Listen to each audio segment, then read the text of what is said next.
On se retrouve pour cette troisième vidéo sur le diagramme au potentiel pH. Dans cette vidéo, on va s'intéresser au couple de l'eau et on va essayer de tracer le diagramme potentiel pH de l'eau. Alors pourquoi s'intéresser particulièrement à l'eau? Parce qu'en fait, on va travailler systématiquement en solution aqueuse. Et donc, puisqu'on travaille en solution aqueuse, il est possible, on peut imaginer que nos espèces puissent réagir avec l'eau ou avec le dioxygène dissous dans l'eau. Et donc il est important de pouvoir savoir quels sont les domaines de prédominance de l'eau, du dioxygène, pour pouvoir les comparer aux domaines de prédominance des espèces avec lesquelles on va travailler. Savoir s'il y aura réaction avec l'eau, réaction avec le dioxygène. Alors, l'eau, d'un point de vue oxydoréduction, appartient à deux couples. Elle est réducteur du couple O2H2O. On peut écrire une équation. On va appeler ça le couple 1. Donc, l'oxydant c'est O2, puisque le nombre d'oxydation de O c'est 0, alors que le H2O c'est moins 2. Donc O2. De l'autre côté, j'ai H2O. Donc O2 ici est gazeux. H2O est liquide. Alors ici, je vais donc ajouter 2H+. Ah, première chose, j'ai une bêtise. On va d'abord équilibrer les O.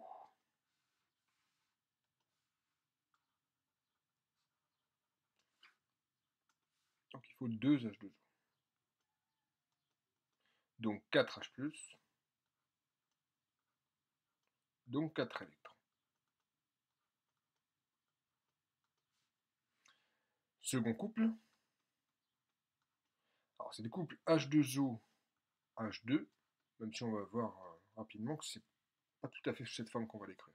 Alors pourquoi H2O, H2? Mais dans H2O, H est au nombre d'oxydation 1, alors que dans H2, il est au nombre d'oxydation 0. Donc c'est bien un couple oxydant-réducteur. Donc on va essayer d'écrire la demi-équation, vous allez voir qu'elle va poser problème. H2O d'un côté, H2 de l'autre. Alors pourquoi elle pose problème? Parce que ici j'ai un O, à droite j'en ai pas, et quel est le seul moyen que je connais pour équilibrer les O? C'est d'ajouter un H2O.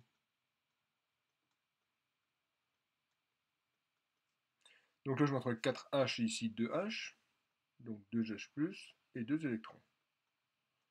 Et donc vous voyez le problème, c'est que j'ai H2O à gauche et H2O à droite.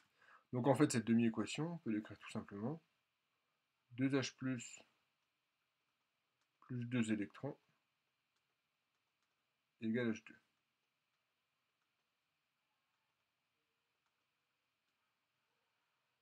Donc en réalité, c'est pas tout à fait le couple H2O H2, c'est le couple H plus H2, on considère. Ce qui ne change absolument rien d'un point de vue de l'oxydoréduction. Alors on pourrait détailler en fait en restant sur H2O H2 et faire apparaître des H- ici plutôt que du H2O. Et en fait à la fin, ça nous prendrait un petit peu de temps, mais on retrouverait exactement le même potentiel de Nernst que si je considère directement le couple H plus H2. Donc on va rester sur le couple H plus H2. Donc voilà les deux couples de l'eau. Donc on va s'intéresser, eh bien, pour le couple 1, à la limite entre le domaine de H2O et celui de O2. Pour le couple 2, à la limite entre le domaine de H2O et celui de H2. En l'occurrence, pour nous, ce sera le domaine de H+, et celui de H2. Donc on commence par le couple 1. On va écrire Nernst. E1 égale E01 plus 0,06 sur 4 log de oxydant. Du côté de l'oxydant, j'ai O2 et j'ai H+.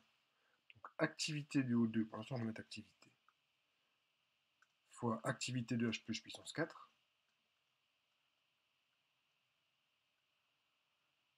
sur, sur 1, puisque l'activité de H2O pardon, liquide, c'est 1.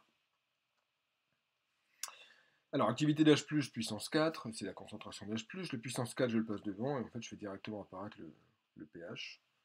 Donc, ça va me donner E1 égale E01 moins 0,06 pH plus, donc 0,06 sur 4, donc 0,015 log de concentration en O2, non, activité de O2, pardon, et activité d'un gaz, c'est sa pression sur la pression standard. Et donc là, on a un autre problème, c'est qu'est-ce que je prends pour la pression de O2. Et on se rend compte que de la même façon qu'on avait choisi une concentration de tracé pour les solutés, il va falloir choisir une pression de tracé pour les gaz. En général, on prend une pression de tracé égale à 1 bar. On va voir quand on va tracer le diagramme qu'en fait ça ne change pas grand-chose de changer la pression de tracé.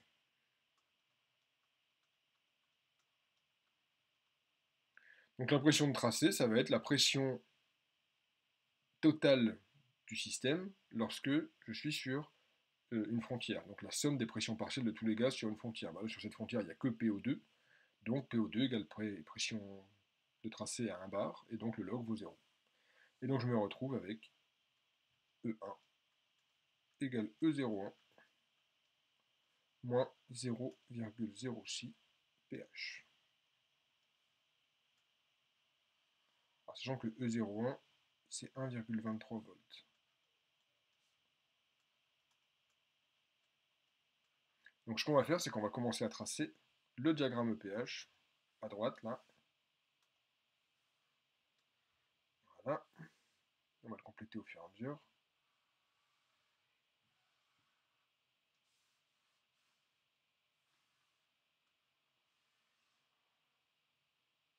On va essayer de faire ça proprement.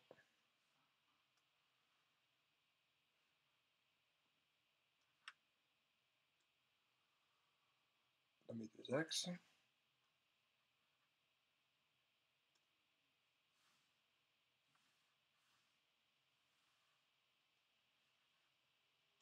Donc ici en pH, ici en potentiel. Alors j'ai des petites traits qui se sont ajoutées, on va les retirer tout de suite. Donc je démarre ici à 1,23 volts. Bon, on va toujours rester à E positif parce que même si j'arrive à pH égale 14, 14 fois 6, ça fait 84. Donc 1,23 moins 0,84, je suis toujours au-dessus de 0. Donc on va tracer cette droite qui va être à peu près ici. Voilà.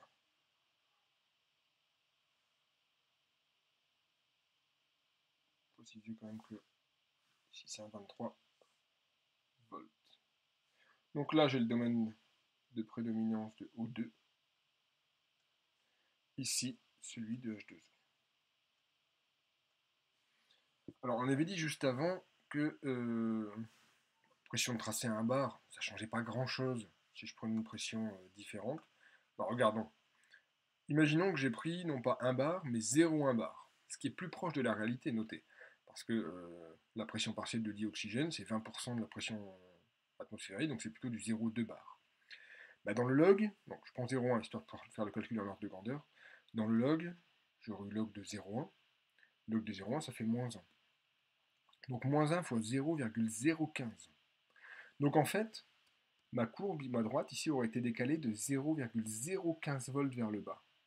Donc elle aurait été à une ordonnée à l'origine de 1,215 volts au lieu d'être à 1,23 volts. Donc ça change quasiment rien de changer, de diviser ou de multiplier la pression de tracé par 10. Donc 1 bar c'est très bien, c'est l'ordre de grandeur des pressions qu'on utilise en chimie. Donc ça nous donne quelque chose de cohérent, on va dire, à l'utilisation. J'ai appris 1000 bars, ça aurait été 1000 bars. Hein.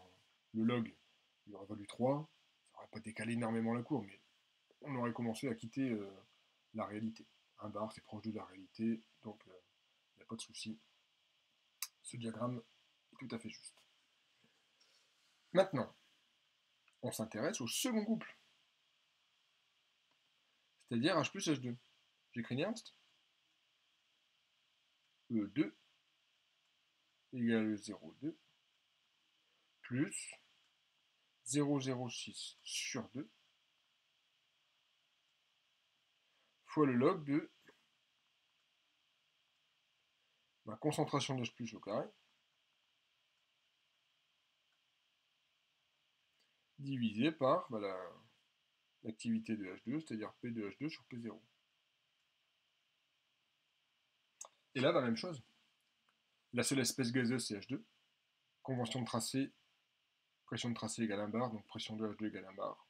Le dénominateur vaut 1. Et donc, je me retrouve avec du 0,06 log de H+, donc du moins pH. De plus, le E02, c'est-à-dire le E0 du couple H plus H2, il est fixé à 0.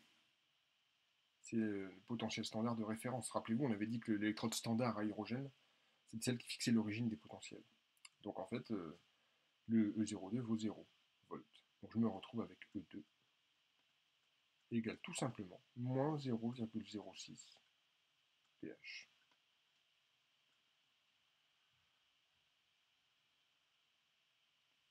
Et donc je peux tracer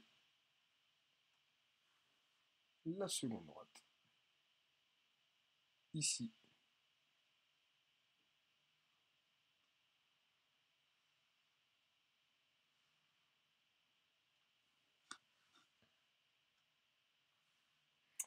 Et donc en dessous de cette seconde droite, c'est le domaine de prédominance de H2. Donc la conclusion de tout ça, c'est que le domaine de prédominance de H2O, ici c'est dans un domaine bande assez large, entre 0 et 1,23 volts. On constatera d'ailleurs, quand on étudiera la cinétique chimique, que ce domaine est, à cause de phénomènes cinétiques, encore plus large que cette bande ici. Et que cette bande, elle dépend quand même un petit peu du pH, puisque on a des frontières qui décroissent en moins 0,06 pH. Donc l'idée, à partir de là, ce sera de superposer ce diagramme avec d'autres diagrammes EPH pour voir si les espèces considérées sont ont au moins un domaine commun avec l'eau ou pas. Si une espèce n'a pas de domaine commun avec l'eau, c'est qu'elle va réagir avec l'eau, parce que leurs domaines de prédominance ou de stabilité sont disjoints. Si en revanche l'intersection est non vide, et bien dans ce cas-là, les espèces pourront coexister. Et donc on verra ça dans la prochaine vidéo, notamment sur l'exemple du fer.